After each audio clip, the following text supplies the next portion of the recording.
Buenas tardes, nosotros somos el grupo número 1, conformado por mi persona, Andri Linares, Néstor Aparicio, Carlos Parrilla y Khaled Josué Ramos. En esta oportunidad vamos a hablar sobre auditoría, riesgos y calidad del PMBOK, un caso práctico aplicado al proyecto Mejoramiento del acceso a los servicios de salud de segundo nivel del Hospital María Auxiliadora, provincia de Rodríguez de Mendoza, región Amazonas.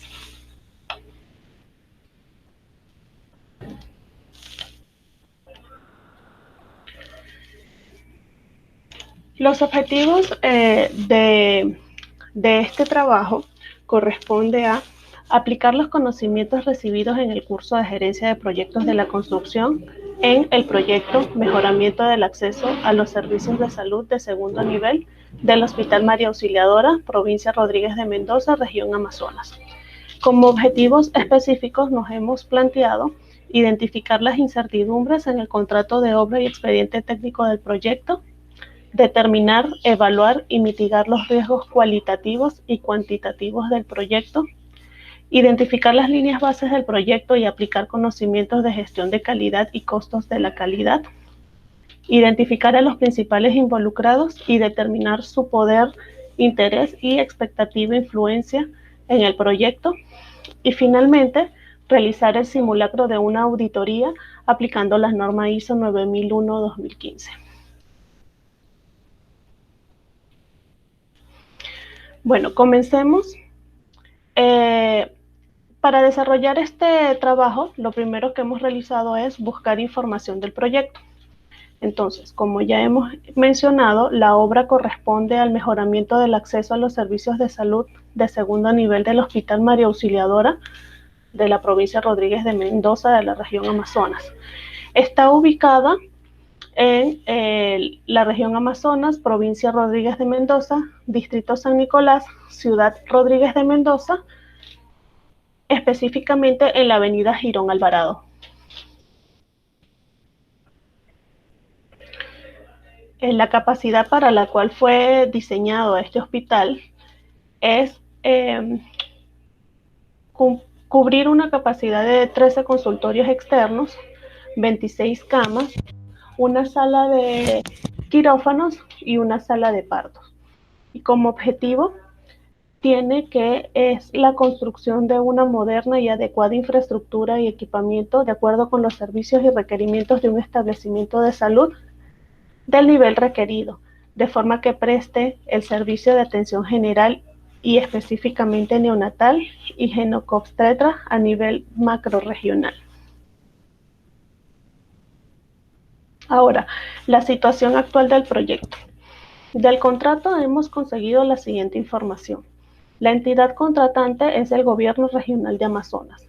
La empresa ejecutora corresponde al Consorcio San Nicolás, el cual está conformado por la empresa china Geosuba Group Company Limited, sucursal en Perú, la cual cuenta con un 80% de participación, y la empresa Negocios y Construcciones Lito, la cual cuenta con un 20% de participación en el consorcio.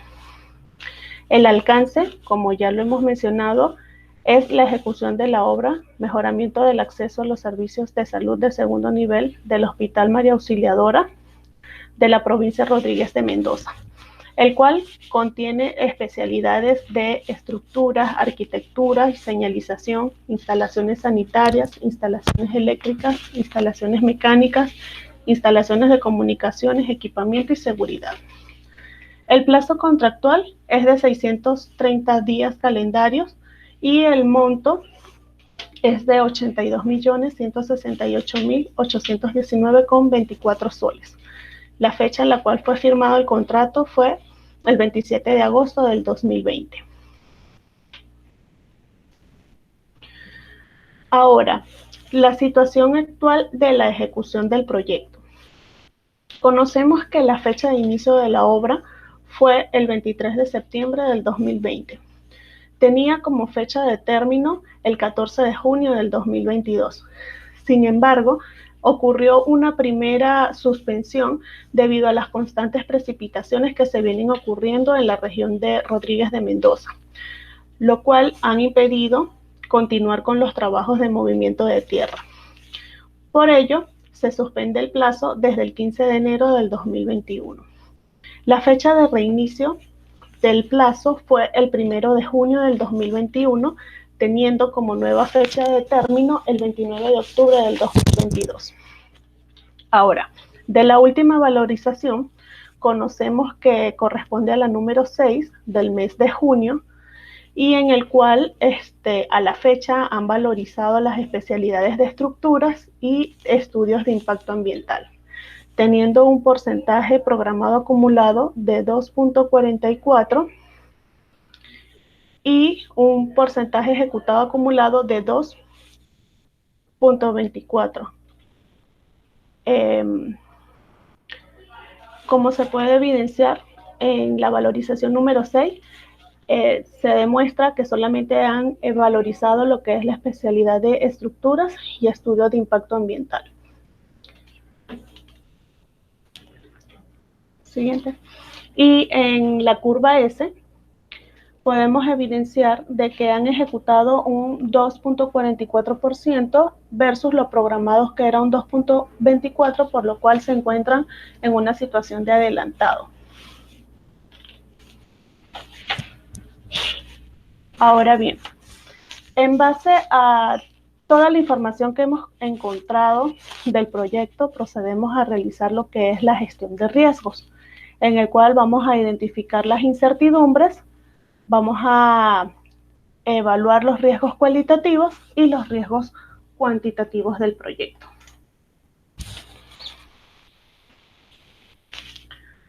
Primero, vamos a explicar el diagrama de flujo de la gestión del riesgo, que son el procedimiento que hemos aplicado para la identificación de los riesgos del proyecto.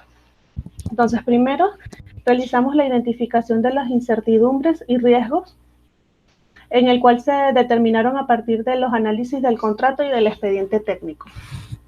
Luego, procedemos a realizar el análisis cualitativo de los riesgos en base a las incertidumbres que conseguimos en el proceso anterior. Procedemos a determinar las causas y efectos en el proyecto. Asimismo, el disparador, que es el indicador lo cual nos indica cuando un riesgo ha ocurrido o está a punto de ocurrir. En este proceso también se evalúa y determina la probabilidad de ocurrencia, el impacto en el proyecto y la prioridad del riesgo. Luego pasamos a realizar lo que es el análisis cuantitativo de los riesgos. En este proceso se evalúa y determina los siguientes procedimientos: la priorización de los riesgos, examinar la interrelación entre los riesgos, obtener información confiable de los riesgos y efectuar el análisis cuantitativo. Luego, procedemos a realizar lo que es el análisis cuantitativo, integrando los costos y el cronograma. Entonces, para integrar los estimados costos y duración de las actividades, debemos seguir el siguiente procedimiento. Primero, el estimado del costo debe ser compatible con el cronograma. Definimos los recursos y sus tipos. Efectuamos la distribución de los costos en los recursos y actividades. Registramos los riesgos y estimamos su probabilidad de impacto. Y efectuamos las vinculaciones del riesgo a los paquetes de trabajos o actividades. Y finalmente efectuamos las simulaciones y generamos los reportes.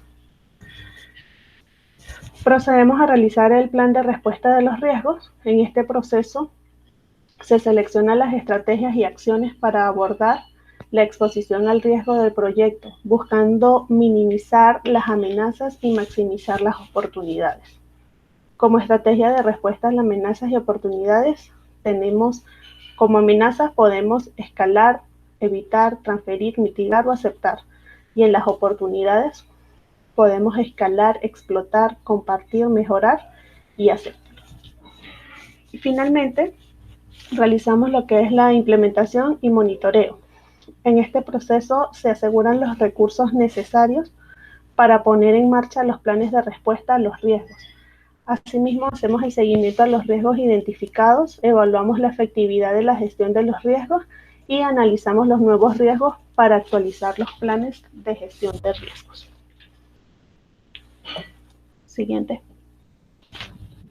Bueno, en el primer proceso, que es la identificación de incertidumbres y riesgos, de la revisión de los documentos contractuales como el contrato, los planos, las especificaciones, el presupuesto, realizamos el cuadro siguiente.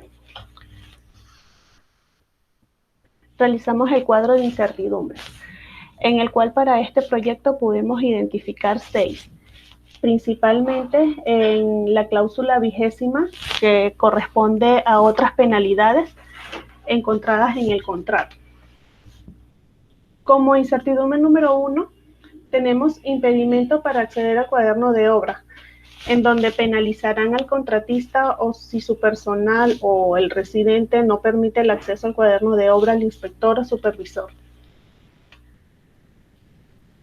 impidiéndole anotar sus ocurrencias.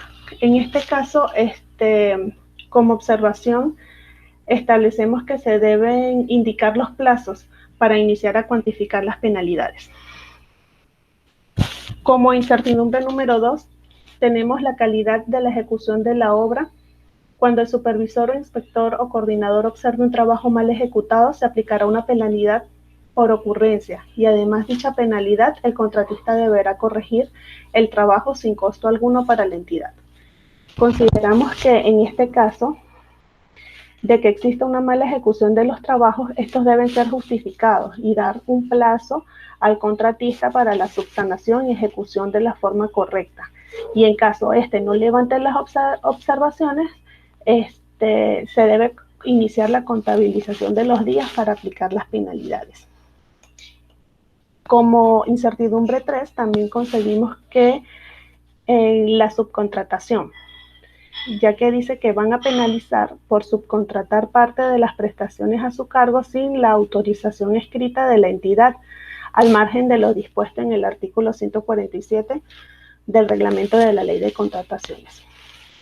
Al respecto, indicamos que la entidad no define el plazo ni los documentos que deben presentar para la aprobación de los subcontratos, por lo cual no correspondería aplicar una penalidad sin esta información.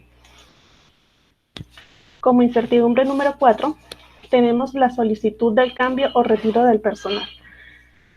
Si el supervisor solicita el cambio o retiro de algún personal profesional, técnico u obrero cuya decisión tenga origen en el desempeño deficiente, negligente o insuficiente en el cumplimiento de sus obligaciones y el contratista no procede con el respectivo retiro. En este caso, la entidad debe establecer el plazo que tiene el contratista para el retiro del personal, teniendo en cuenta que si corresponde un personal clave, debe buscar un personal con igual o mayor experiencia al existente. Como incertidumbre número 5, tenemos una presentación de documentación incompleta.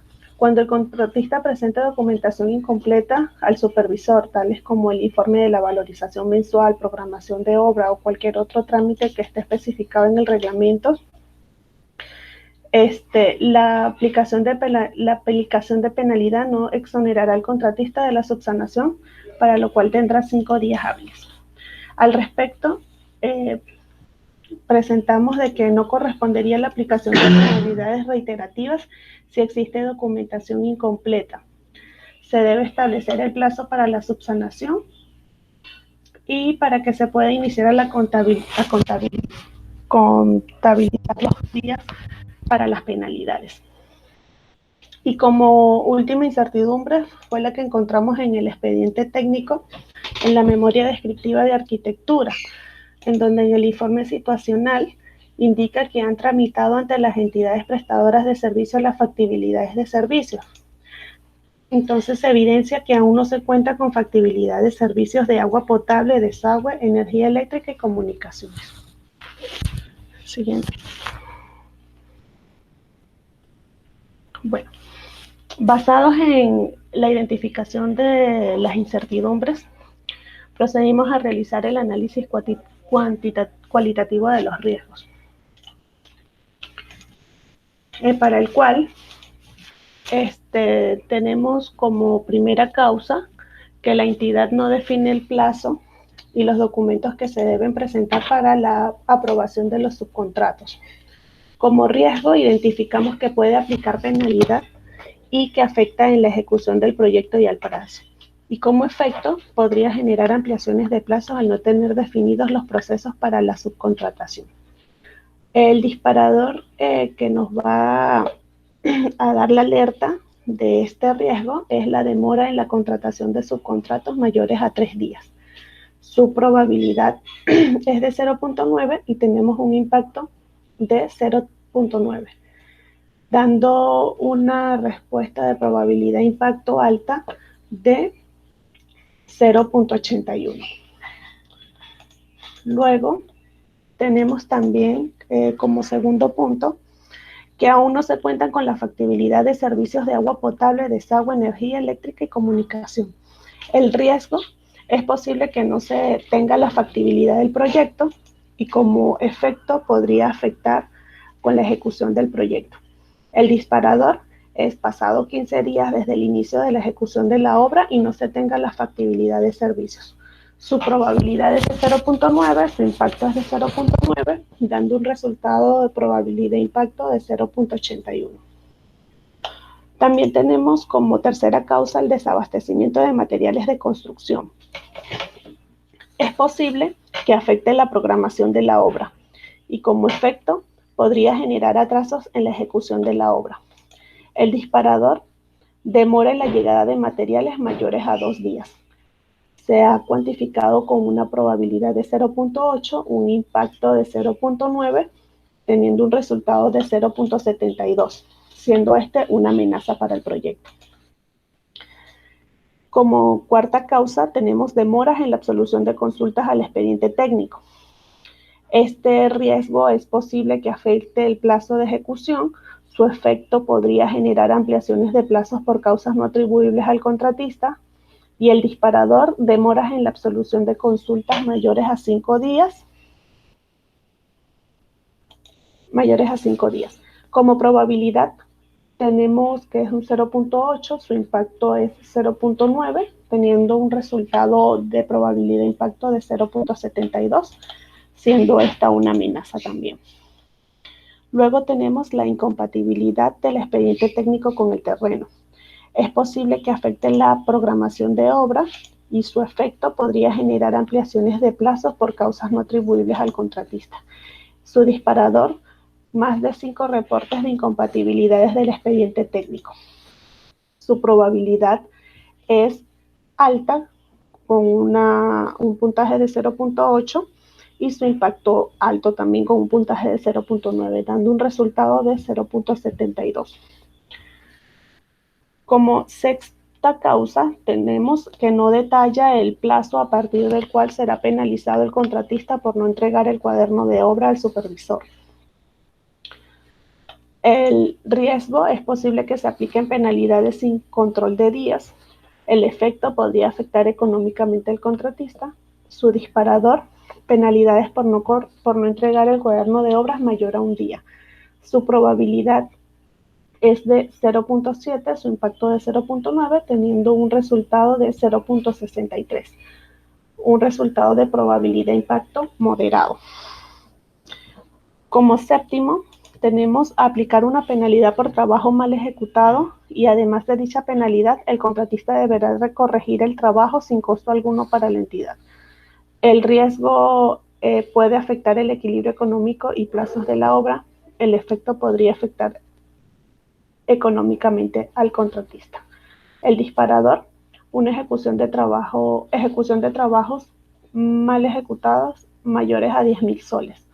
Su probabilidad es de 0.8 y su impacto de 0.8, dando un resultado de 0.64, también moderado. Como octava causa, tenemos que la entidad no define el plazo que tiene el contratista para el retiro y reemplazo del personal técnico. El riesgo, es posible que se apliquen penalidades al contratista y puede ocurrir una falta de dirección técnica de profesional que se debe reemplazar. El efecto podría afectar económicamente al contratista y el normal desarrollo de las actividades en las especialidades.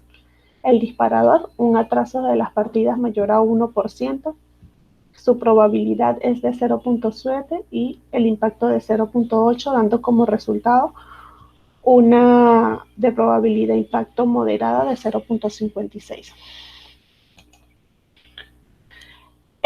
Como novena causa tenemos una mano de obra no calificada en la zona del proyecto.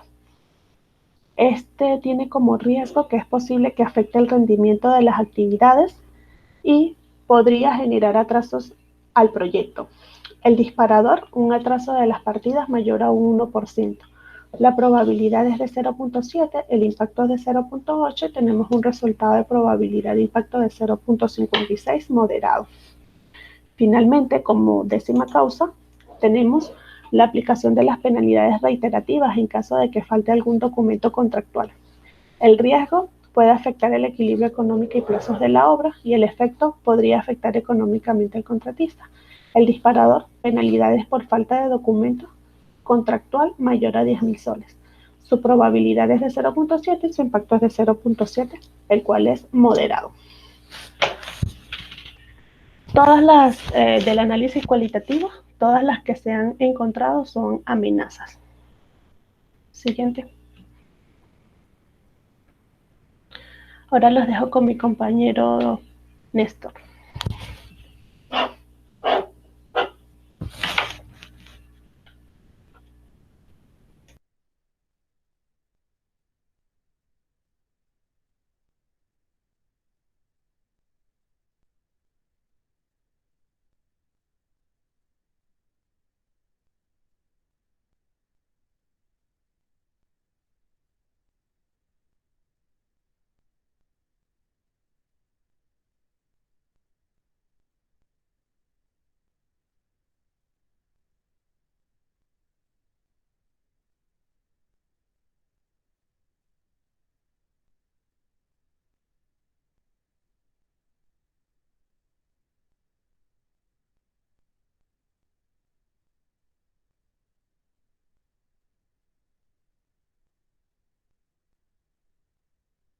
Bien, vamos a empezar con el análisis cuantitativo de los riesgos. Para esto hemos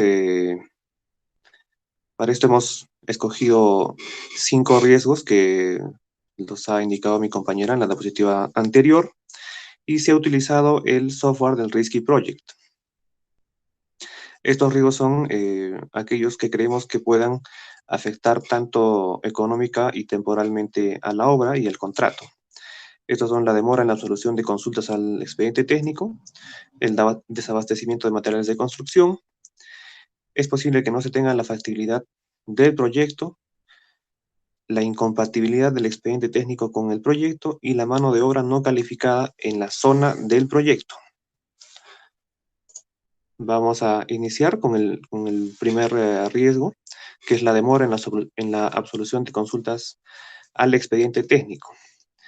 Este riesgo podría afectar principalmente las partidas de trazo, niveles y replanteo, los trabajos de demolición y el movimiento de tierras, según sea la necesidad y según tengamos el avance del proyecto. Se le ha colocado un 0.8% de probabilidad de que pueda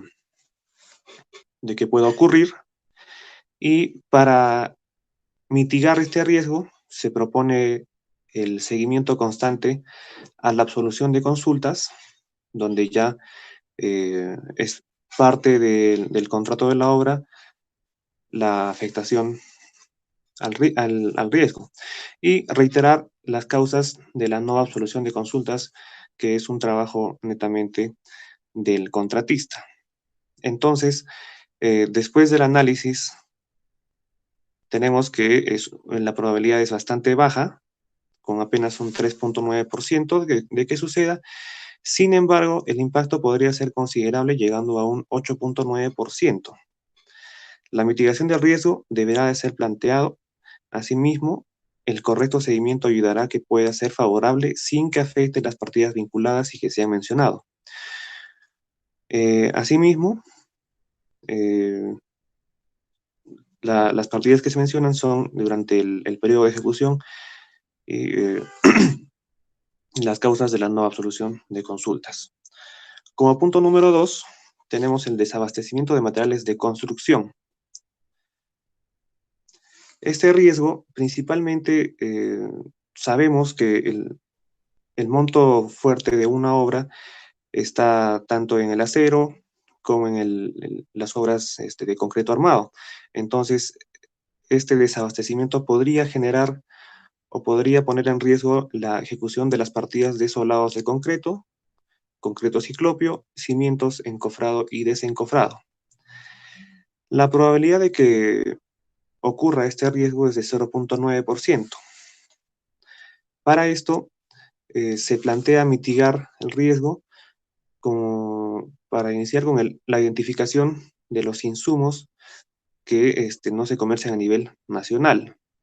Asimismo, identificar el tiempo de procura y programar la adquisición de insumos con anticipación.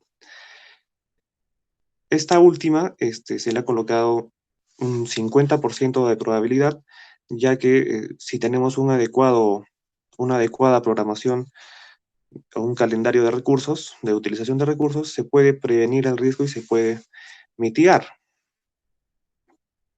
Entonces, la probabilidad de que ocurra es muy baja también, con apenas 1.4%, y si se mitiga el riesgo, el impacto definitivamente va a ser cero, ¿no?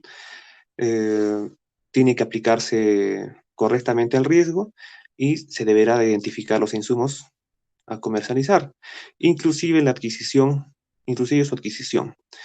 Asimismo, para lograr identificar esto, se deberá de recurrir a un análisis de mercado, un estudio de mercado, el cual pueda favorecer a la adquisición de insumos, sobre todo los relacionados con la habilitación de acero, para solados, cimientos, zapatas, concreto y obras de concreto armado, ya que son las partidas identificables según el avance que se tenga, y para una correcta planificación de los insumos, hay que destacar que es baja la probabilidad de impacto que se tiene que tomar en cuenta debido a cualquier imprevisto que no fue comunicado en su debido tiempo o analizado. Como punto número 3, es posible que no se tenga la factibilidad del proyecto. Definitivamente este riesgo corresponde a la entidad, ¿no? La probabilidad de que pueda pasar se le ha colocado que es un 5%, y definitivamente va a afectar al inicio de la obra. Por ende, arrastraría todas las partidas, se ampliaría el tiempo, no se podría identificar el tiempo de inicio de la obra, ¿no? La probabilidad es baja de que ocurra, pero siempre hay que tener los documentos a la mano, ¿no? Según el análisis, se evidencia que la probabilidad es baja, con apenas 5%, sin embargo, el impacto podría ser cero, debido a una correcta mitigación del riesgo. Esta correcta mitigación del riesgo definitivamente es el tema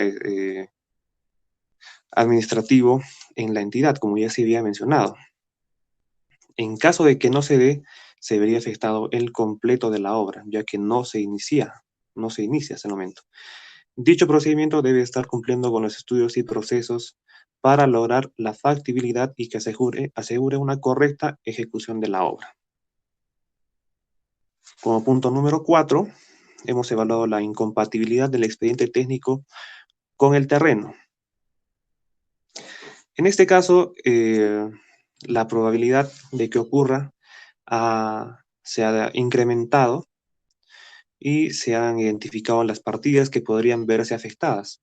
Uno es el inicio de obra, las excavaciones y las obras civiles en general. Se ha identificado que podría inclusive subir de un 10 a un 15%.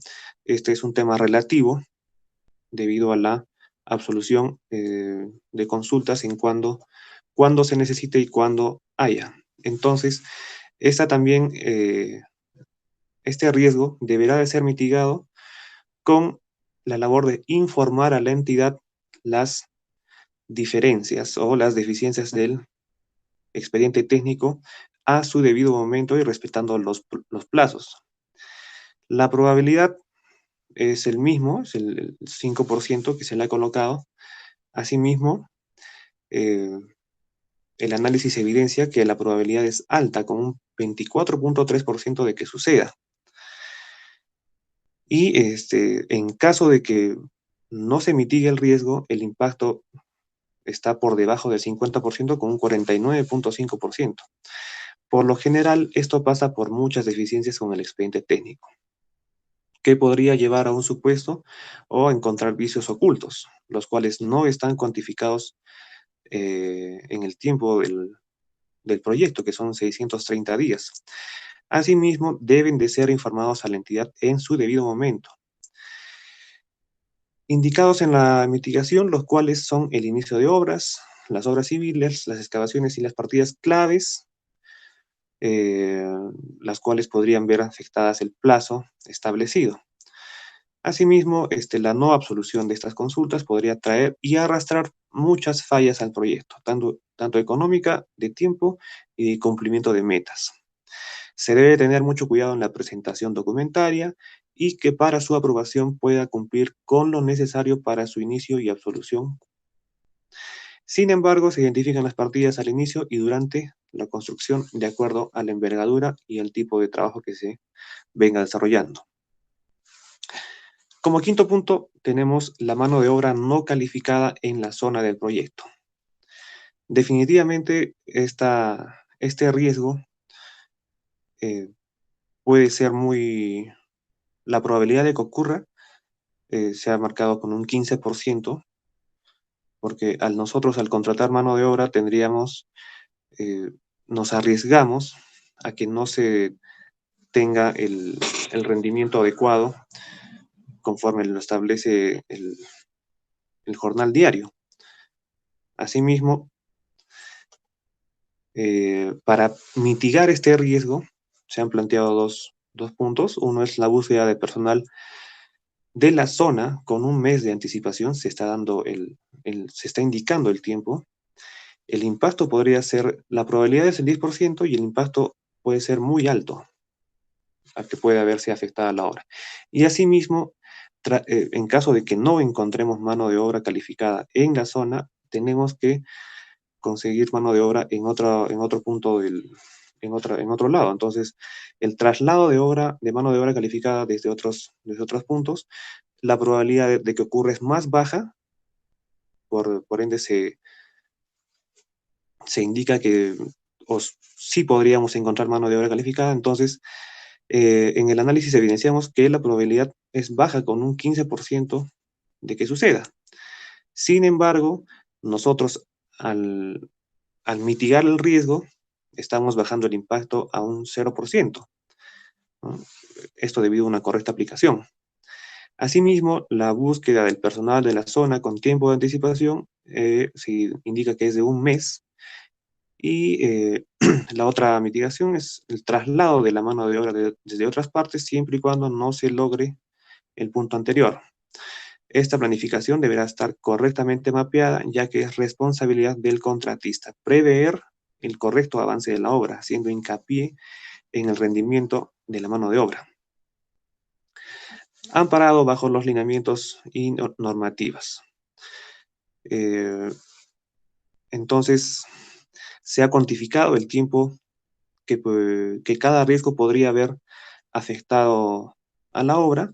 Se indicaba que el plazo de ejecución son 630 días y los riesgos, si no son mitigados correctamente, como se han indicado en los puntos anteriores, podría haberse afectado el plazo de ejecución de la obra, llegando incluso hasta los 672 días.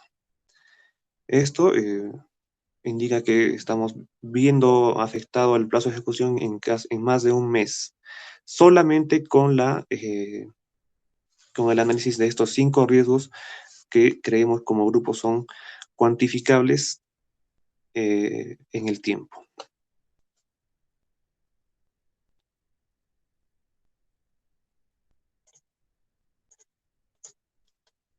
Después, tenemos el plan de respuesta a los riesgos. 1. La entidad no define el plazo y documentos que debe presentar para la aprobación de los subcontratos. El riesgo es que se puede aplicar una penalidad afecta en la ejecución del proyecto y al plazo. El efecto podría generar ampliaciones de plazo al no tener definidos los procesos. La estrategia genérica, escalar, evitar. La respuesta a la amenaza, solicitar a la entidad la definición del plazo para la presentación y aprobación de subcontratos. Evitar subcontratos con partidas importantes del proyecto. La probabilidad 0.7, el impacto 0.7 y nos da una probabilidad de 0.49. 2, tenemos que no se cuenta con la factibilidad de servicios de agua potable, desagüe, energía eléctrica y comunicaciones. El efecto es que podría afectar con la ejecución del proyecto. La estrategia es escalar y evitar. La respuesta a la amenaza, solicitar a la entidad la aprobación de factibilidad del proyecto, proponer a la entidad como parte del alcance del proyecto la obtención de la factibilidad. La probabilidad de que ocurra 0.5, el impacto 0.7 y tenemos como resultado 0.35. Como número 3, el desabastecimiento de materiales de construcción definitivamente podría afectar a la programación de la obra, generando retrasos. La estrategia es mitigar. La respuesta a la amenaza es la identificación de insumos que no se comercializan a nivel nacional. Identificar el tiempo de procura y adquirir los insumos con un mes de anticipación. La probabilidad 0.6 y el impacto 0.7. Como resultado tenemos 0.42. El punto 4, demoras en la absolución de consultas al expediente técnico. El riesgo es que se ve afectado el plazo de ejecución y se podrían generar ampliaciones de plazo. La estrategia genérica es evitar. La respuesta a la amenaza es seguimiento constante a la absolución de consultas y reiterar las causas de la no absolución a su tiempo. La probabilidad es 0.6 y el impacto 0.7. Tenemos como resultado 0.42. El punto 5, la incompatibilidad del expediente técnico con el terreno. Es posible que afecte a la programación de la obra definitivamente y podría generar ampliaciones de plazo por causas no atribuibles al contratista.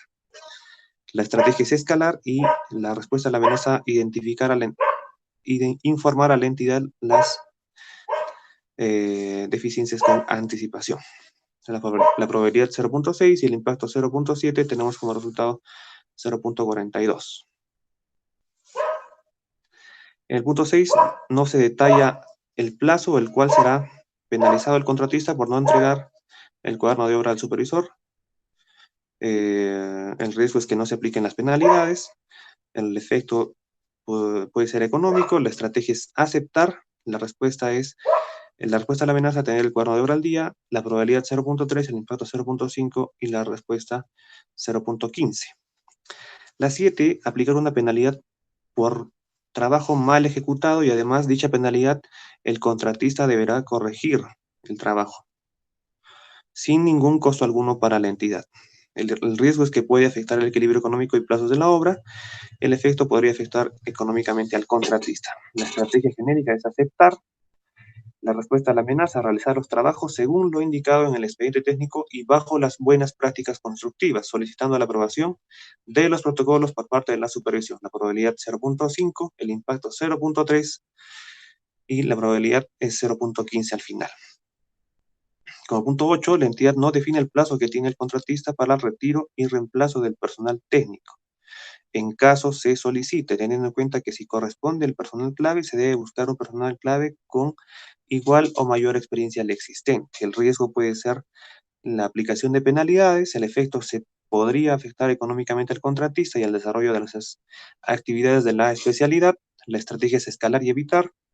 La respuesta a la amenaza se solicitará a la entidad que defina el plazo con el cual cuenta el contratista para el cambio de personal. Contratar al personal idóneo para el puesto de trabajo a ocupar. La probabilidad 0.4, el impacto 0.5. Y tenemos 0.2 de resultado. El punto 9, mano de obra no calificada en la zona del proyecto. Es posible que afecte el rendimiento de las actividades. Podría generar atrasos al proyecto. La estrategia es aceptar y evitar. La respuesta a la amenaza, búsqueda de personal en la zona con un mes de anticipación, como ya se había hablado hace un momento. y ver el tema del traslado de la mano de obra, la probabilidad 0.4, el impacto 0.5 y 0.2 de respuesta.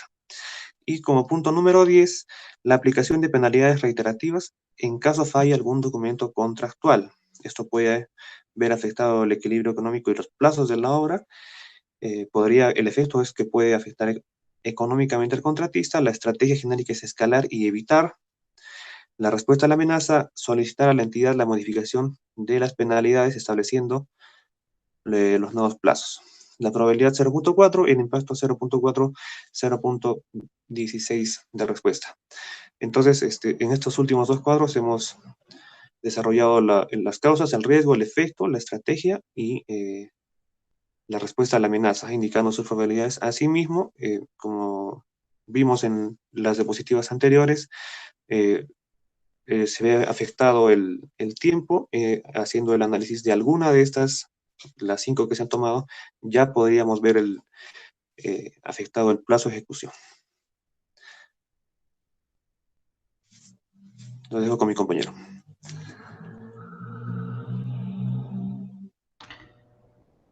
Bien, vamos a continuar con la exposición en la parte de gestión de calidad y costos de la calidad que se ha tomado del proyecto que estamos evaluando. Siguiente, por favor. Ok, entonces el sistema de gestión de calidad de este proyecto, que va a incluir los procesos que se tiene que incorporar a la política de calidad que tiene, para poder planificar, hacer la gestión y el control de estos requisitos del proyecto, se hace de acuerdo al manual de gestión de calidad. Que también está, ya bueno, está en concordancia con lo que también dice el PMBOK. Acá tenemos lo que es la evolución de la norma ISO 9001 hasta su última publicación de la norma 2015. Estas normas ISO partieron de una necesidad de regular estándares de calidad desde el año 87, enfocándose a los procedimientos fundamentales que tiene un proyecto para desarrollarse, ¿no? Entonces también establecieron ahí cimientos para poder desarrollarse y poder normarlos. Ha ido evolucionando así, teniendo sus propios enfoques, como en el 94 de acción preventiva, en el 2000, donde ya empezó a hacer el enfoque de procesos específicamente, y el ciclo de Deming de planear, hacer, controlar y asegurar la calidad, ¿no? O tomar acciones correctivas. En el 2008 también ha tenido una evolución y en el 2015 se ha hecho la normativa de riesgos y oportunidades, ¿no? Enfocándose en el planeamiento, en el plan de riesgos. Siguiente. Ok, entonces, el ciclo de vida de la gestión de calidad tiene, ¿no?, 4 etapas que se repiten continuamente aquí con un periodo indeterminado. De esta forma, los procesos no tienen fin y bueno, tienen un amplio conocido de medio de calidad como mejora continua. Este círculo que tienen acá es el círculo de Deming, o el ciclo del PDSA o PHVA, ¿no?, en sus siglas en español. Entonces, este modelo persigue la mejora continua de la calidad, y esta metodología es efectiva dentro de las organizaciones para poder aumentar la competitividad de los productos y servicios. En este caso, en el proyecto, vamos a continuar, o al menos se ha hecho el ciclo de vida o el ciclo de los procesos, ¿ya? De esto, a partir de lo que es las necesidades y expectativas de las partes interesadas, la gestión de riesgos que se ha explicado, y tomando en consideración, ¿no?, los puntos 1, 2, 3 y 4, que son objeto, campo de aplicación, las referencias normativas, los términos y condiciones, el contexto de organización, pasando por el ciclo de Deming hasta terminar a los resultados previstos de este. El siguiente. Entonces, haciendo la aplicación de los procesos que se ha descrito anteriormente, vamos a poner en la parte inicial del planeamiento, ¿no? Acá tenemos el cuadro de la matriz de proceso de calidad del proyecto, ¿sí? En donde como número 1 tenemos el control del cronograma, que hace efecto al plan, ¿no? Revisado los anteriores documentos en los que mencionamos el contrato, las normativas, los términos y condiciones, y también lo que son las consideraciones de riesgo, vamos a evaluar acá o medir el desempeño del proyecto en el tiempo, ¿sí? Con el objetivo de que se pueda cumplir este cronograma y se pueda hacer de acuerdo al valor ganado, en este caso usando esa metodología, conseguir un SPI que esté entre el 1.05 y el 0.95. ¿Ok? Entonces, y la métrica que se va a utilizar es, bueno, teniendo, ¿no?, los cronogramas de ejecución, las valorizaciones que tengan aquí, y la fuente de datos va a ser la línea del base del cronograma, ¿no?, o el cronograma establecido en el contrato que se tiene.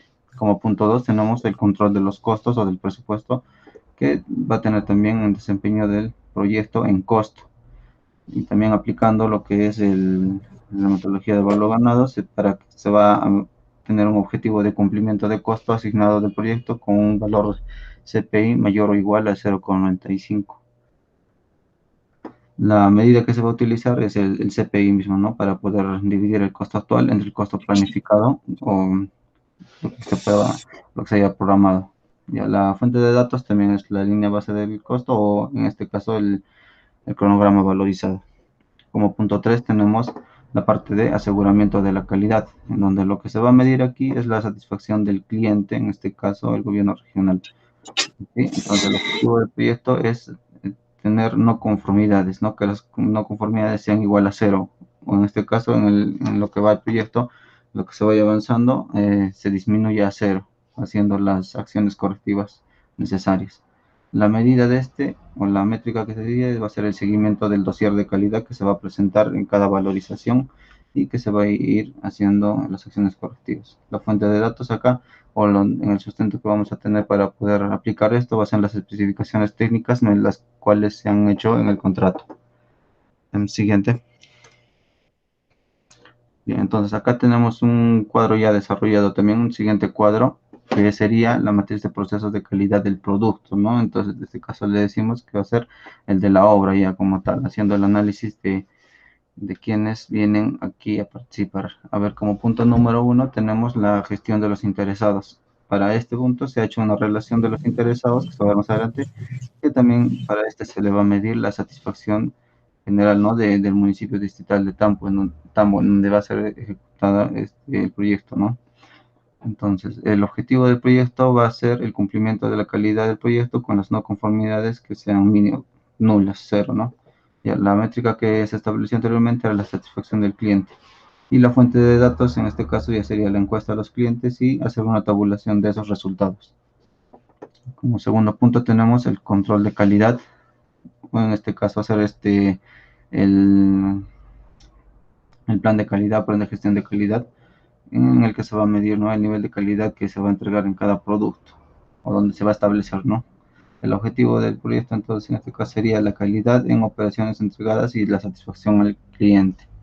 Como medida tenemos es cumplir todas las especificaciones técnicas que nos den, y esta fuente se va a obtener de los planos constructivos y del expediente técnico en general.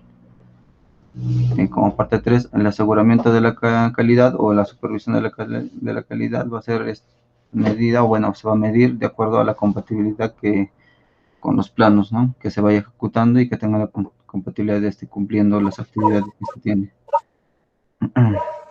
El objetivo del proyecto es el aseguramiento de compatibilidad de planos de diferentes áreas del hospital. La métrica de va a ser también la compatibilidad con los planos. Sí, la fuente de datos tenemos acá los planos de estructuras, de arquitectura, instalaciones sanitarias, instalaciones eléctricas y mecánicas. Entonces ya aquí avanzando ya nos vamos a las partidas o más representativas, o los títulos más representativos que se tienen que tomar en cuenta para este control de calidad, ¿sí? Como un primer punto de control de calidad tenemos las actividades de compactación de suelos, en donde el objetivo de va a ser el llegar a un porcentaje de compactación mayor o igual que el 98%, ¿sí? La medida es el porcentaje de compactación, y la fuente de datos o las ubicaciones donde vamos a adquirir estos son los planos y el expediente técnico. Un punto 5 tengo el control de calidad, donde también vamos a medir lo que es el relleno compactado con material propio, ¿no? Este es representativo también en las actividades del proyecto, en donde lo que se quiere como objetivo es tener el material de relleno de calidad aceptable con 0% de material orgánico y un material de fácil alteración. La métrica de va a ser el porcentaje de material orgánico y el material de fácil alteración. Los fuentes de datos donde vamos a ver estas especificaciones van a ser en los planos constructivos y en el expediente técnico. El siguiente. Ok, entonces acá tenemos lo que es la matriz procesos de producto, la continuación. Entonces tenemos más partidas representativas en donde vemos que el control de calidad aquí que se va a ver, se va a medir de acuerdo a la calidad del concreto, ¿sí? Entonces el objetivo de este es que el concreto cumpla con las resistencias mínimas y su obtención a 28 días. La métrica de este va a ser los resultados que nos den de la resistencia a la compresión.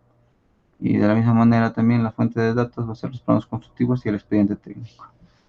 Otra partida representativa que tenemos relevante aquí va a ser el de los encofrados, ¿sí? Entonces su objetivo también va a ser verificar las dimensiones en sección de elementos estructurales, que estos no sean mayores a 12 ni menores a 6 milímetros.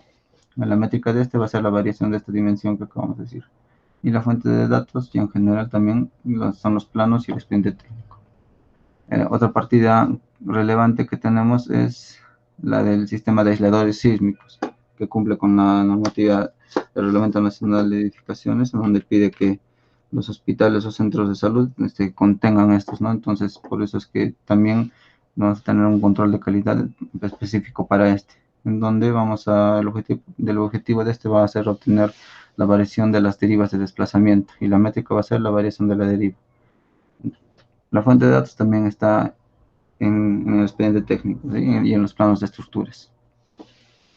Otra partida relevante es la de los muros de albañilería, ¿no? Donde vamos a controlar el espesor de juntas y el nivel vertical que se tenga. La métrica va a ser el espesor de las juntas y el nivel vertical o la plomada, como dicen los maestros. La fuente de datos va a ser también los planos y el expediente técnico. A ver, la otra partida relevante es la de tarrajeo. Ya estamos en la parte de acabados.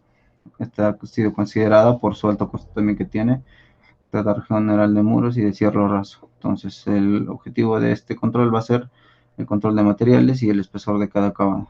Entonces la métrica que vamos a tener aquí o el control va a ser la recepción de material y a un nivel vertical y plomado. La fuente de datos son los planos constructivos y el expediente técnico. Y el control general ya de lo que son las partidas en acabados en arquitectura, ¿sí? Donde vamos a ver el control de materiales de la misma manera y vamos a guiarnos de más protocolos de control que se vayan a desarrollar.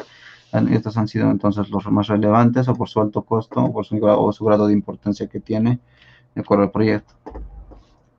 Entonces, a partir de estos vamos a nosotros definir los costos relativos de calidad, ¿sí? Entonces, siguiente, por favor. Ajá. Ya. Entonces, definamos los costos relativos de calidad. En este caso, estos costos, como dice, incurren para asegurar una calidad satisfactoria y proporcionar confianza, así como las pérdidas incurridas cuando no se logra la cantidad satisfactoria. Aquí tenemos un gráfico en donde vemos la distribución de costos relativos de la calidad, en este caso que representan a la obra, porque no se presenta el plan de gestión, o no es un requisito ni de convocatoria, ni tampoco ha sido mencionado en el contrato tener el plan de gestión de calidad, pero sí se mencionan en la partida algunas partidas de control o de ensayos de laboratorio, más no son completos o competitivos, por lo que deben estar contenidos en las partidas que se ejecutan. Entonces, esta distribución de costos relativos en una organización que no tiene un sistema de gestión de calidad nos indica de que pueden tener un 65% de fallas, un 30% de evaluaciones y 5% de prevención. Ahora, del costo, esta representación nos da una representación del costo total de calidad que varía entre 10 y 20% del costo total de ejecución. Siguiente. Ya, entonces acá, viendo entonces bueno, el aspecto típico de una organización sin plan de gestión de calidad, podemos decir que de nuestro presupuesto de ejecución vamos a tomar el presupuesto de obra, que son 80.300.000 soles aproximadamente. Entonces vamos a tomar el 10% como mínimo, que va a ser asumido como un costo relativo de calidad, o por lo menos estimado, ¿no? Tenemos también el cuadro de los involucrados, que van a estar a la supervisión de como primer involucrado tenemos, ¿no?, al contratista, que es el Gobierno Regional de Amazonas, como contratante el Consorcio San Nicolás, y los restantes que vamos a explicar más adelante. Entonces, para desarrollar estos costos relativos de calidad, vamos a considerar lo siguiente. A ver, siguiente. Ok, entonces en los costos relativos de calidad vamos a considerar los costes de calidad y los costes de no calidad, ¿no? Estos de aquí, los costes de calidad se consideran para evitar fallos, a diferencia de los costes de no calidad que ya son ejecutados debido a fallos. Los costes de no calidad vamos a separarlos por prevención y por aseguramiento. Estos de aquí pueden estar o no contenidos en las partidas del expediente técnico, de acuerdo a lo que hemos encontrado. Y ya en los costes, en este caso de no calidad, no se registran durante la ejecución, ¿no? A ver, el siguiente. Entonces vamos a ver los costes de calidad de prevención antes del proceso, ¿sí? Entonces acá tenemos costes de capacitación de personal, plan de monitoreo arqueológico, estudios topográficos y el último que tenemos estudio de impacto ambiental, ¿no? Son costos de control de calidad o de calidad de prevención que se han tomado en el presupuesto inicial del proyecto, ¿no? En el que se ha participado. Los otros que se tienen ahí se pueden mencionar y pueden servir como molde para poder considerarlo en otros proyectos. Sin embargo, estos montos de aquí al parecer, por más que parezcan altos, no se aproximan a lo que se ha dicho anteriormente, ¿no? Que se puede aproximar al 10%. Se puede verificar también de acuerdo a la tipología del proyecto que se está haciendo, que se debió considerar, ¿no? También costos de calidad de evaluación, como el producto modificado, contenido de humedad, control de compactación, la rotura de probetes y el diseño de mezclas para el aseguramiento de vaciado de concreto. Sin embargo, estos no se han considerado, pero aquí se mencionan para como costos de calidad de evaluación más típicos, de acuerdo al proyecto. Siguiente.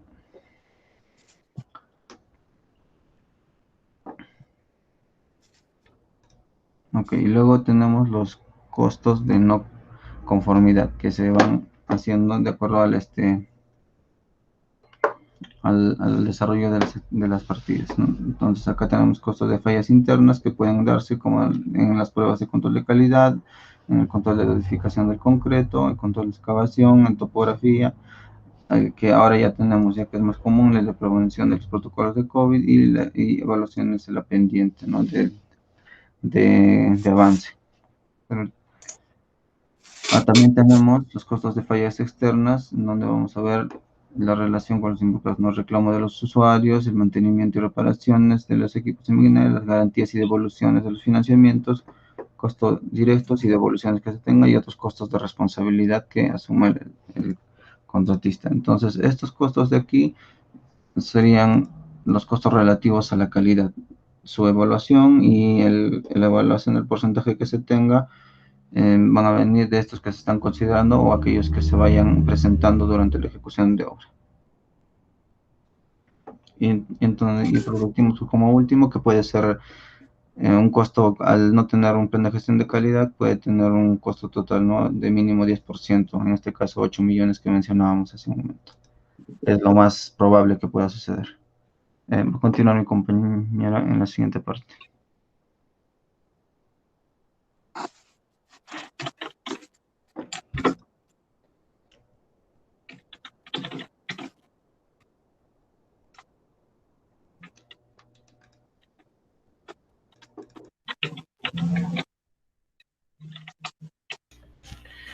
Ahora procederemos a explicar lo que es la gestión de los interesados del proyecto.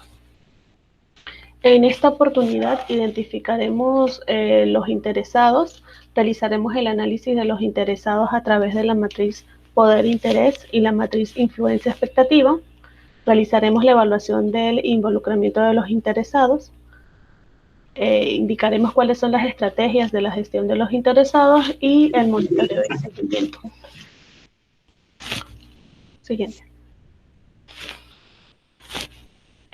Para la identificación de los involucrados, del análisis realizado al contrato, expediente técnico y el expediente de contratación, se obtuvo que los principales involucrados son Como número 1, el Gobierno Regional de Amazonas, que es una entidad pública y su rol es la entidad que financia el proyecto. Como número 2, tenemos el Consorcio San Nicolás, el cual es la empresa privada y es la empresa ejecutora del proyecto. Como número 3, tenemos a subcontratistas en generales, que son empresas privadas y los cuales realizarán estudios y realizarán la ejecución de actividades en obra. Como número 4, tenemos a la población beneficiaria, es el público en general y es la población que se verá beneficiada con la ejecución del proyecto. Como número 5, tenemos a proveedores, son empresas privadas, serán las empresas que abastecerán a la empresa ejecutora de los materiales necesarios para la correcta ejecución del proyecto. Como número 6, tenemos a las empresas de servicios básicos, su tipo es empresa privada y son las empresas que abastecen los servicios básicos, agua, electricidad, comunicaciones, etc.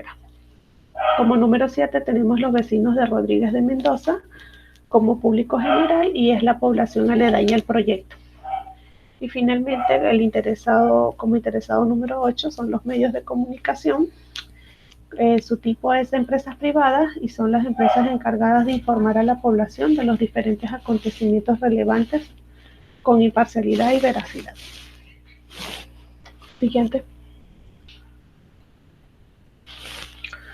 Una vez identificados los involucrados en el proyecto, procedimos a evaluar su poder e interés, así como su influencia y expectativa en la ejecución del proyecto, obteniendo el siguiente cuadro, en el cual le hemos dado una numeración de 5 cuando tienen un poder o un interés alto y 1 cuando tienen un poder o un interés bajo.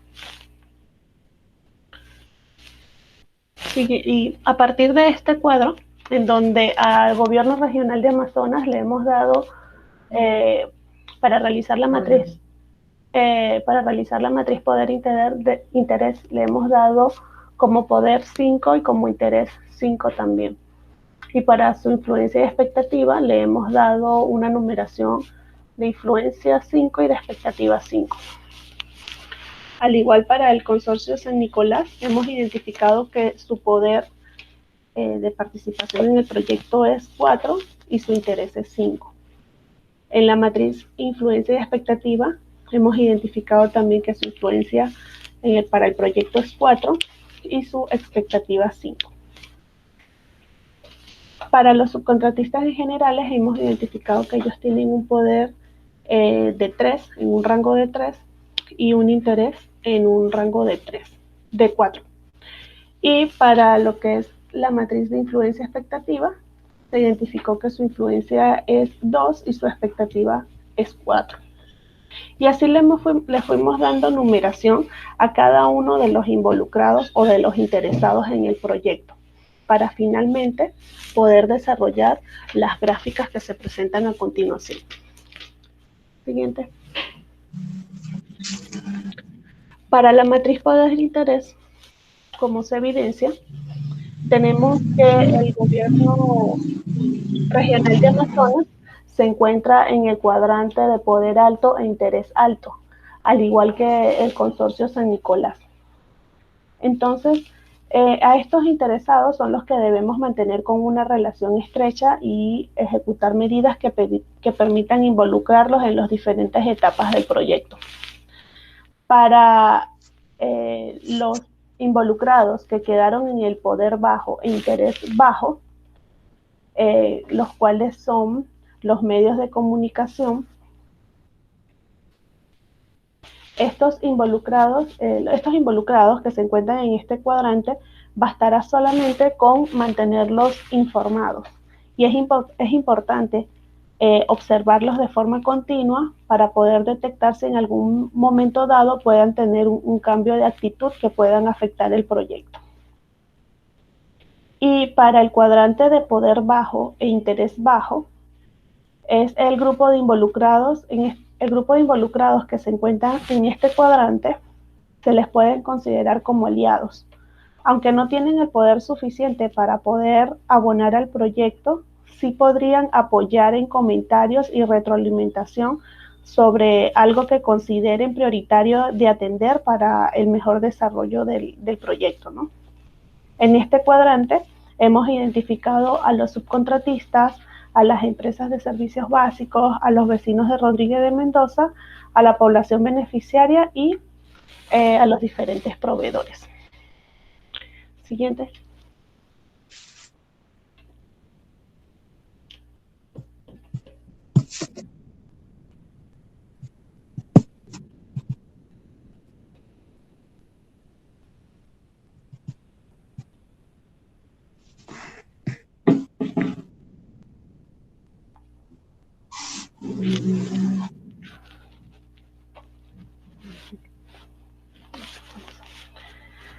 Bueno, ahora pasamos a identificar la matriz influencia expectativa, en el cual tenemos al gobierno regional, al consorcio y a la población en el cuadrante de amenazas, oportunidades y estratégicas. En este cuadrante es en el cuadrante en el cual deseamos que se encuentren estos involucrados.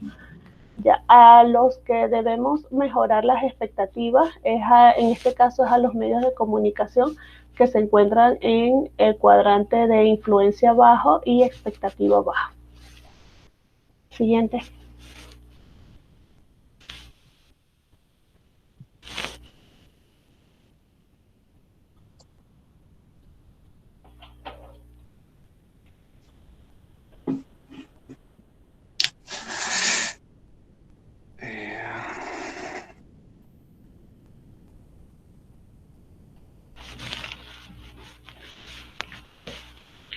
Ahora, de la evaluación de los involucrados, se obtiene que el gobierno regional de Amazonas actualmente es líder y es la ubicación o es el rango que queremos que deseamos que tenga, al igual que el consorcio San Nicolás.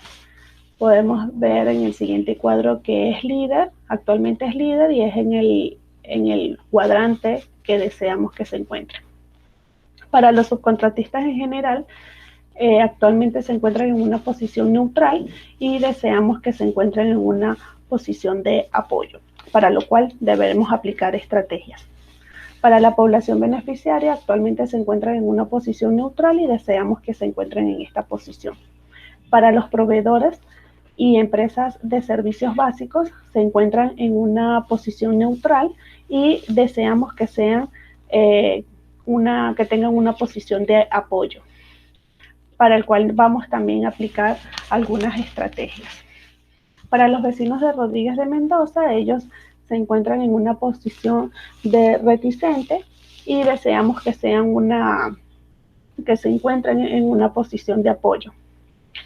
Y finalmente, para los medios de comunicación, ellos se encuentran en una posición neutral y deseamos que se mantengan en esta posición. Siguiente.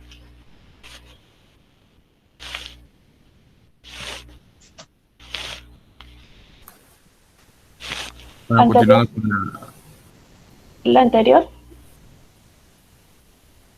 Ya, ahí. Y bueno, finalmente aplicamos diferentes estrategias para aquellos stakeholders que deseamos que estén en otras posiciones del proyecto, como lo son los subcontratistas, los proveedores, las empresas de servicios básicos y los vecinos de Rodríguez de Mendoza, ¿no? Para los subcontratistas vamos a aplicar una estrategia de involucramiento en donde vamos a informar los alcances del proyecto para futuras contrataciones y para que sean subcontratistas principales. Y vamos a monitorear o vamos a realizar esto a través de reuniones semanales. Para los proveedores vamos a explicar el beneficio de participar como principales proveedores del proyecto. La estrategia serán reuniones y serán con una frecuencia de quincenal. Para las empresas de servicios básicos vamos a informar los beneficios que generan a la población y a los propios que puedan participar en el proyecto, ¿no? A través de reuniones mensuales. Y para los vecinos de Rodríguez de Mendoza, vamos a comunicar los beneficios que trae el proyecto a la población aledaña. Esto lo vamos a realizar a través de la prensa local, redes sociales, medios de comunicación, a través de, con una frecuencia quincenal. Ahora sí les dejo con mi compañero Caleb. Gracias. Continuando con la exposición, vamos a hablar de la auditoría para el ISO 9001, que es de calidad. Siguiente, por favor. Bueno, primero definir, ¿no?, qué es la auditoría, que es un proceso sistemático, independiente y documentado para obtener evidencias y evaluarlas de manera objetiva con el fin de determinar el grado en el que se cumplen un conjunto de requisitos, ¿no?, usando como referencia un modelo de documentos frente o en comparación a la evidencia que se tiene, ¿no?, a lo que se va a auditar. Siguiente. Bueno, para hacer una auditoría, primero se debería de tener principios, ¿no? Se debería definir los principios, los cuales en la misma ISO nos recalca, ¿no? Bueno, estos principios deberían de obedecer, deberían hacerse en la auditoría, deberían hacer una herramienta eficaz y fiable, ¿no?, a la gestión y el control de estas, proporcionando información sobre la organización para que éste mejore su desempeño. Bueno, los principios de auditoría son 7. La integridad, la presentación imparcial, el debido cuidado profesional, la confidencialidad, la independencia, el enfoque basado en la evidencia y el enfoque básico, de los cuales son muy necesarios para dar una información correcta de la empresa o de lo que se está auditando, de lo que se va a auditar, ¿no? Siguiente. Bueno, la misma gestión de la auditoría. Esta gestión y de cómo se va a auditar se basa en el tamaño y la naturaleza, ¿no?, del auditado. En este caso, de la empresa que se está, o del contrato que se está auditando, del proyecto. Entonces, depende a eso, es cómo se va a manejar cómo se va a gestionar toda la auditoría. También se tiene que tener en cuenta la naturaleza, la funcionalidad, la complejidad y el tipo de riesgos y oportunidades. También el nivel y madurez de los sistemas de gestión que se van a auditar. En el gráfico vemos, ¿no?, cuál es el flujo de esta auditoría. Primero, antes de todo esto se hace con el fin de ejecutar y tener y aplicar el ciclo de Deming, ¿no? Primero se planifica la auditoría, ya lo vamos a desglosar más adelante. Luego de esto se implementa un programa de auditoría y se da inicio a la auditoría, ¿no? En el gráfico se puede observar que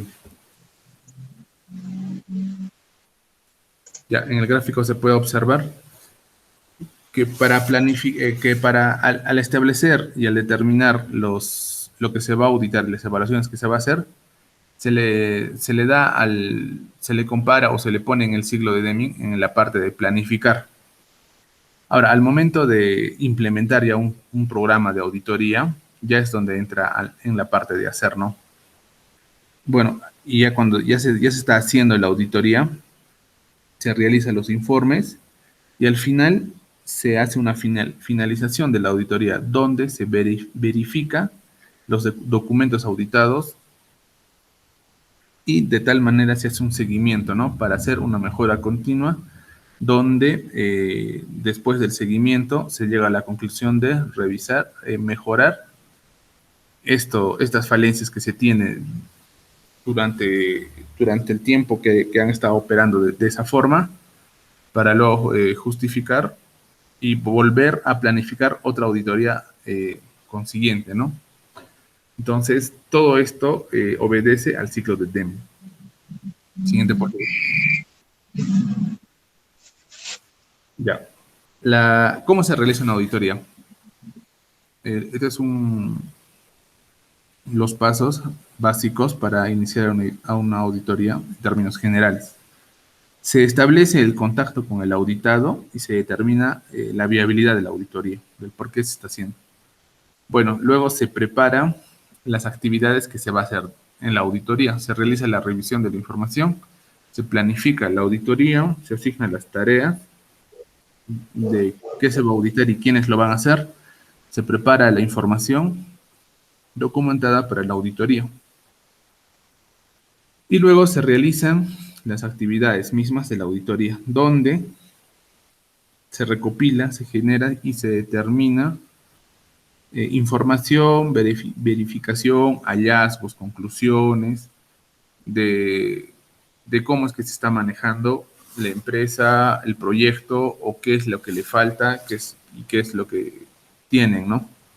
Al final se realiza una reunión de cierre de auditoría. Por consiguiente, se prepara el informe, donde el equipo auditor prepara un informe donde tiene que ser preciso, conciso y claro de lo que se ha encontrado en la auditoría. Se distribuye esta información con los interesados, donde el informe debería estar fechado, revisado y aprobado, ¿no? Y aceptado también por ambas partes. A la finalización ya de la misma auditoría en general,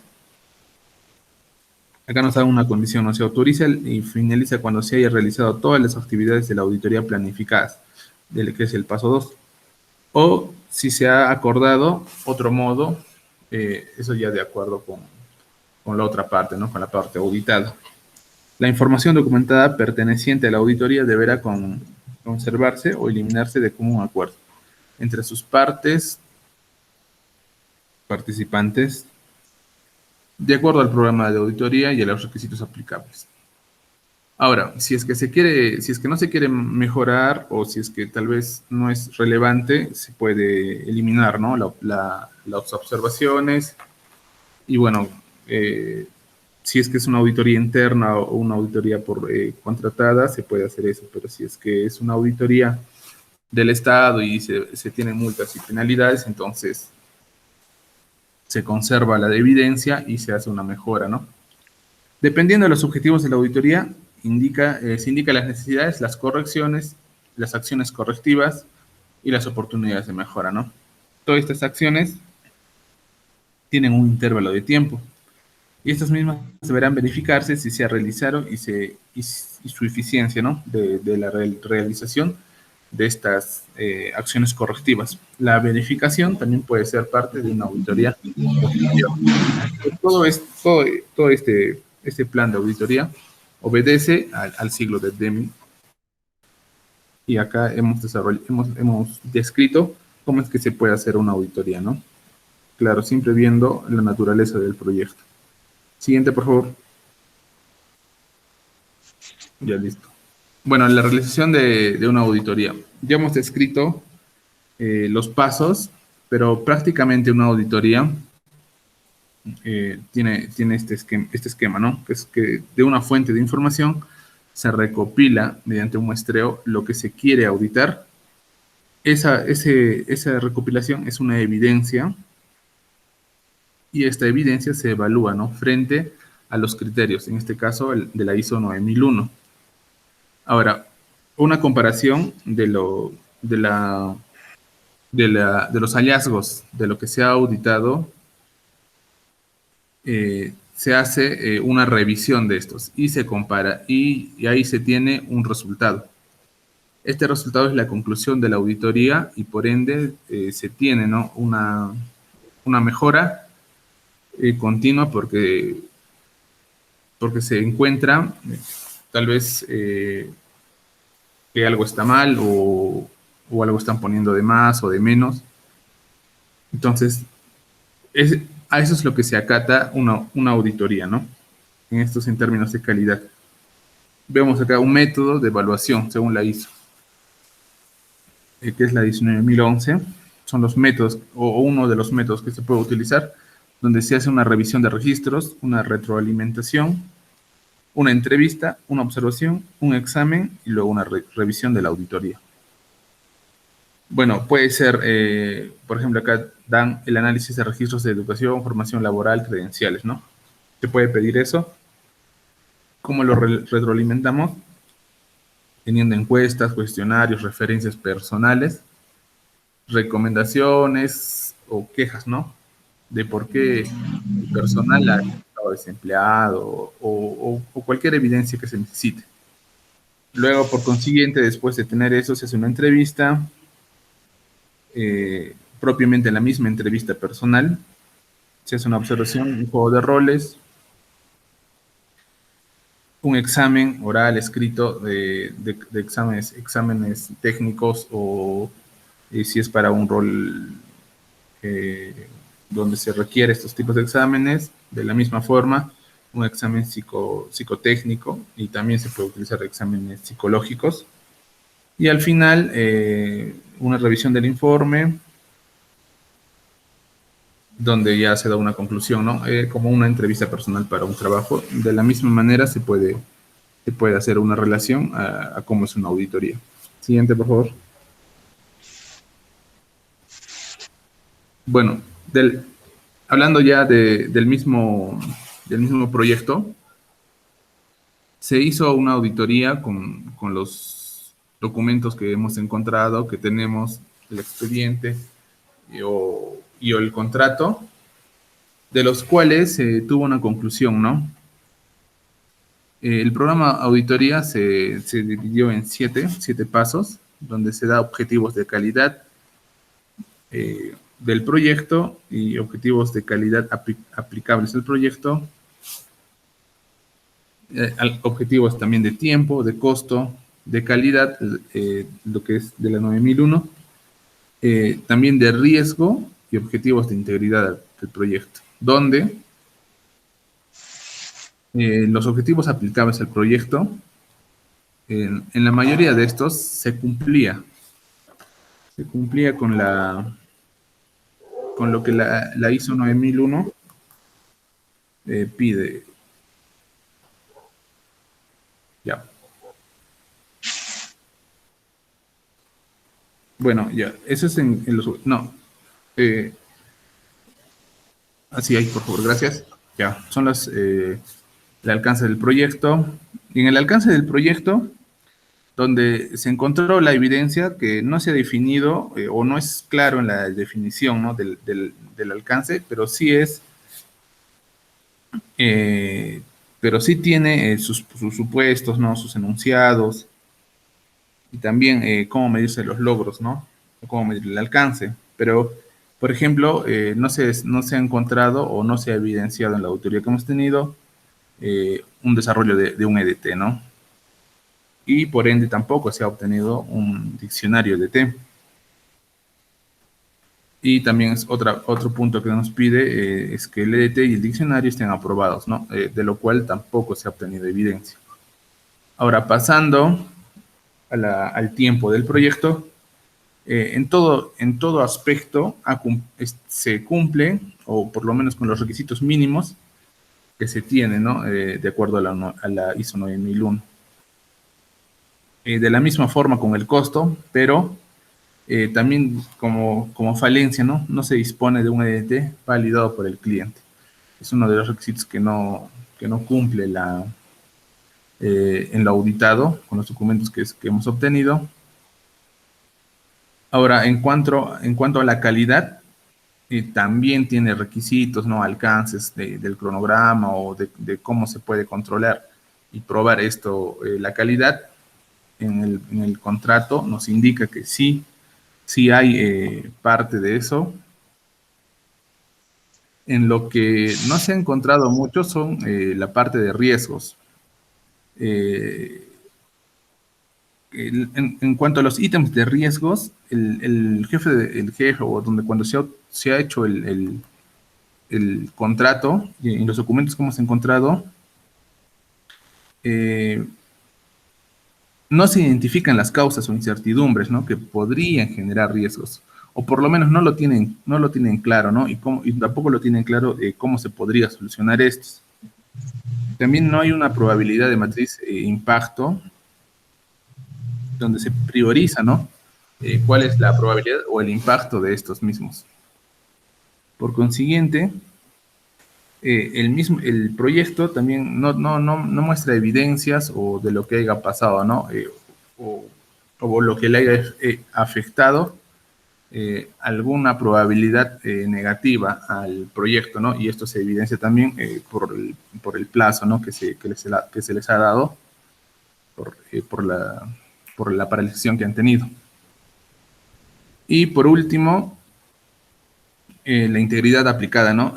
Más que todo, no se da o no tienen de conocimiento total en el contrato que hay un sistema de gestión antisoborno, ¿no?, que se sufre mucho en estos días, en este tipo de proyectos grandes, pero no se tiene cláusulas, ¿no?, sobre gestión antisoborno. Bueno, eso resumiendo. Siguiente, por favor. Ya las conclusiones, va a continuar el compañero. Bueno, como conclusiones de todo el estudio que hemos hecho de la obra mencionada, hemos sacado 5. La primera es: conforme al desarrollo de los riesgos, incluyendo el análisis de cada uno, se puede definir que, si no se aplican adecuadamente las mitigaciones planteadas en el tiempo, proceso, cumplimiento y organización, el proyecto se podría ver afectado en el plazo de ejecución, trayendo consigo un mayor gasto de planilla de trabajadores, gastos generales, etcétera, los cuales deberán de ser asumidos por la entidad contratante siempre y cuando sea responsable y en caso de la definición de la factibilidad y la solución de consultas, que son piezas fundamentales para el inicio de un proyecto. Después, es importante el desarrollo del plan de gestión de calidad de obra en proyectos con alto presupuesto como el que se ha evaluado, ya que la distribución típica de costos relativos en una organización sin sistema de gestión de calidad, este se eleva entre 10 y 20% del costo total, siendo en este caso un monto mínimo considerable superior a los 8 millones de soles. Se realizó la identificación de los interesados del proyecto y en base a la matriz de poder, interés e influencia expectativa podemos concluir que los interesados que tendrán más poder de manejo corresponde a la entidad contratante y ejecutor de obra, los cuales serán actores principales para el correcto desarrollo y ejecución del proyecto, teniendo actores secundarios como los subcontratos y proveedores que serán importantes aliados en el proyecto. Y para finalizar, el proyecto auditado no tiene bien definida la mitigación de sus riesgos. Algunas de sus cláusulas generan incertidumbre. De la misma forma, la integridad del proyecto se encuentra vulnerable porque no se define con claridad las políticas de la obra. Y el ISO 37001, que trata la gestión antisoborno. Bien, esa es la presentación del grupo 1 para el trabajo final de la auditoría riesgos y calidad del PMBOK. Muchas gracias.